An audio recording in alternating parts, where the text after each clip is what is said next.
Hey guys, welcome to Silicon Valley Girl. In this video, we're gonna talk about 7 ideas for small businesses in 2019. This video is sponsored by the Great Courses Plus, and if you want to hear those ideas, continue watching this video.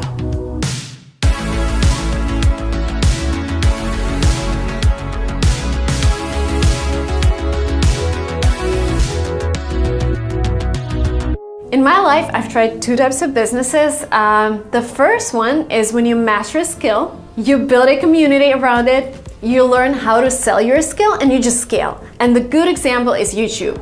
I started YouTube, I scaled it, I built a community around it, I realized that I know how to build a scalable channel, and I just launched my course. And this is how I can make money, and that would be enough for me and my family to make a living. The second type of business is when you build a platform that allows other people to make money.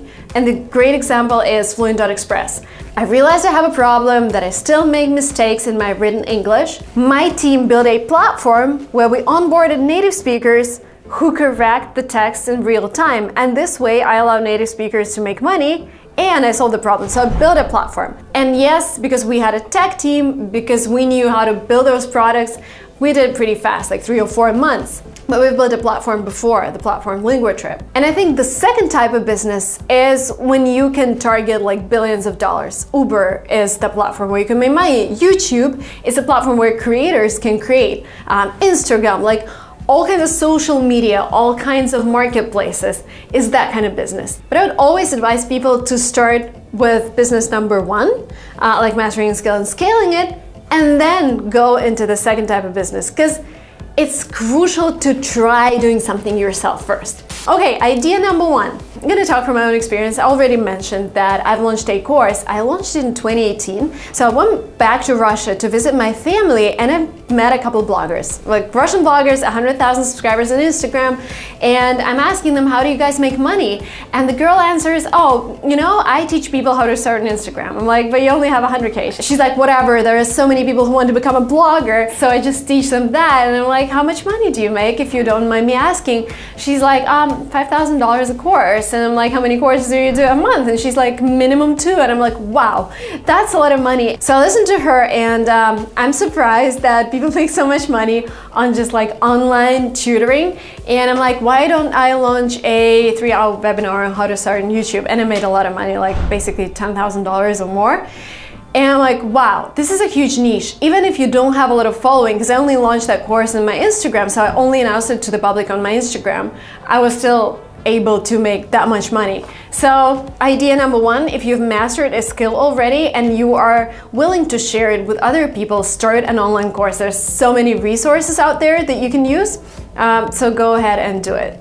Number 2, you're like, probably Marina is gonna just talk about blogging. No, I'm gonna talk about things that you can do tomorrow. It's actually a huge market and it's growing because people have less and less time to take care of their homes, and the skill's called cleaning. Like it took me a month to find a good cleaner here in San Francisco, and I finally found a girl who's really good, really professional. She charges $120 to clean a 2-bedroom apartment, and it takes her 3 hours to do that. So she charges like $40 an hour, which is like a developer charges that money. And we used to have a startup called HomeJoy where you could hire people online to clean your apartment or office, but they shut down. So there is so much demand for a good cleaner, and I keep hearing people asking for that. So this is something where you can start, make some initial capital, and then decide whether you want to grow there and start your own company, like help people find cleaners, or maybe just go and switch activity, but with initial capital, which is great.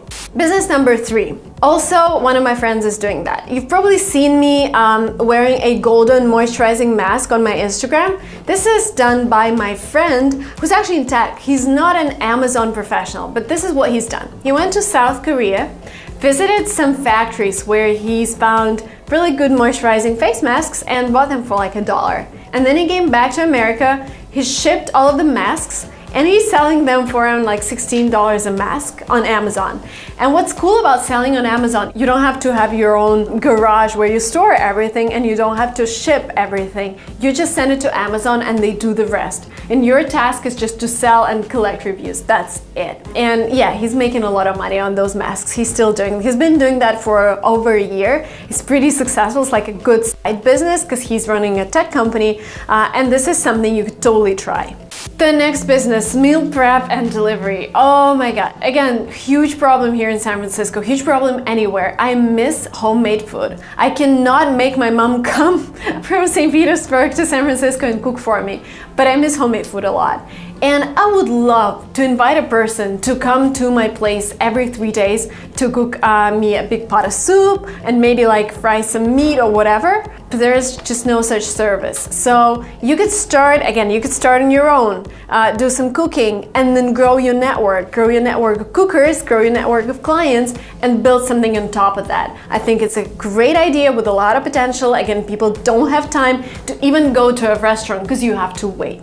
The next one is surprising, but it's actually trending like crazy here in Silicon Valley, which means it's going to trend all over the place. It's bike rentals and scooters. The scooter business started in 2018. They had a lot of problems with law and regulations, but two companies survived. They are both acquired. I think they got acquired for like over $1 billion, and they raised like 200 million, acquired by like taxi companies. But guess what? If you're setting like a small shop, renting out scooters or renting out bikes, the market itself has grown 73% in the last 10 years. So if you have two options in the future, you either grow a profitable business, which is growing, or second, you get acquired by a big company, which is also a great option. You get your money and you're free. Another business, personal trainers and instructors. And again, with online, you have so many opportunities to train people all over the world. I'm doing this marathon. I paid like $49 for it, which is like a butt marathon. I'm training every day for like half an hour.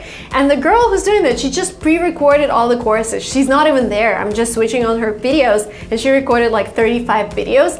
And I love to train like that because I choose my own time. We have a gym here at home, and this is a huge future for all of you fitness trainers. Gymra is a great company which does all of the pre-recorded courses, and it's a huge trend here in Silicon Valley as well because people don't have time to go and do their fitness. They just do a quick workout in the morning at home using a screen. So fitness instructors, yes, you can build your audience with like real life training, but you can also go online and do your own course and make a lot of money. And the last but not the least, CPA accounting. I cannot do my books. Well, I could potentially, but I know I'm gonna make so many mistakes and probably miss some things that would allow me to save on taxes. So I've been shopping for a CPA for a couple of weeks in 2018. My assistant helped me a lot, and we found a guy who's working with creators, but that's a huge market. It doesn't matter that there's so much software out there that helps you optimize and divide your expenses by categories, because real CPA knows all of the laws that will help you save on taxes, and that's why there is a huge demand for CPAs. But no matter what you do, no matter what kind of business you choose to start in 2019, what you really need is your leadership skills. Because it doesn't matter how profitable the niche is, if you cannot convince your buyers that you're the best seller, if you cannot convince people that you're a real expert, then nothing's gonna work. You have to show credibility, you have to create a great product, and you have to talk in a way that people want to buy from you. And I found a great course which is called Influence: Mastering Life's Most Powerful Skill. And I agree with it so much. It is taught by a PhD, by a real American. I think Americans are the best at influencing people. Just, you know, all of the movies that we see are probably from Hollywood. All the music that we love is like mostly from America. So Americans are really good at influencing people, and I think the best place to learn influence is from an American PhD. I love how online education is evolving and how you can learn from the best professionals in the industry. Great Courses Plus is a subscription on-demand video learning service with top-notch lectures and courses from top professors from the Ivy League. That's amazing about today's world. You don't even have to go to a top university to learn from top people. You just go online, take a course, and you get the best information in a condensed way so you can just apply it straight away to your course or your small business. Great Courses Plus gives you unlimited access to a huge library of over 11,000 video lectures about anything that interests you. In my case, I'm mostly interested in economics, marketing, all of that kind of stuff that helps you evolve as an entrepreneur, and they have a huge section on that. I would take the influence course. I would also take the basic economics course, because yes, you can do all the business, but I have economics background. I did my bachelor's. If you haven't done that, I would highly recommend just getting acquainted. What is market economy? How do things work in finance? These are really good courses. It's not just something you can find online. This is again by top professors. If I'm giving you valuable information, please show me your support by getting a free trial from the Great Courses Plus, subscribing using my link, thegreatcoursesplus.com/Silicon Valley Girl. That was it from me for today, guys. Please let me know, what do you think is the most valuable skill for an entrepreneur? In my case, I think it's sales and marketing, because the rest you can hire people, but it's really tough to hire a marketer who would sell your vision because you're the visionaire. Let me know down in comments below, what do you think is the most important skill, and please get your free trial on the Great Courses Plus and let me know how that course worked for you. Subscribe to this channel, like this video, and I'll see you soon in next vlogs. Bye!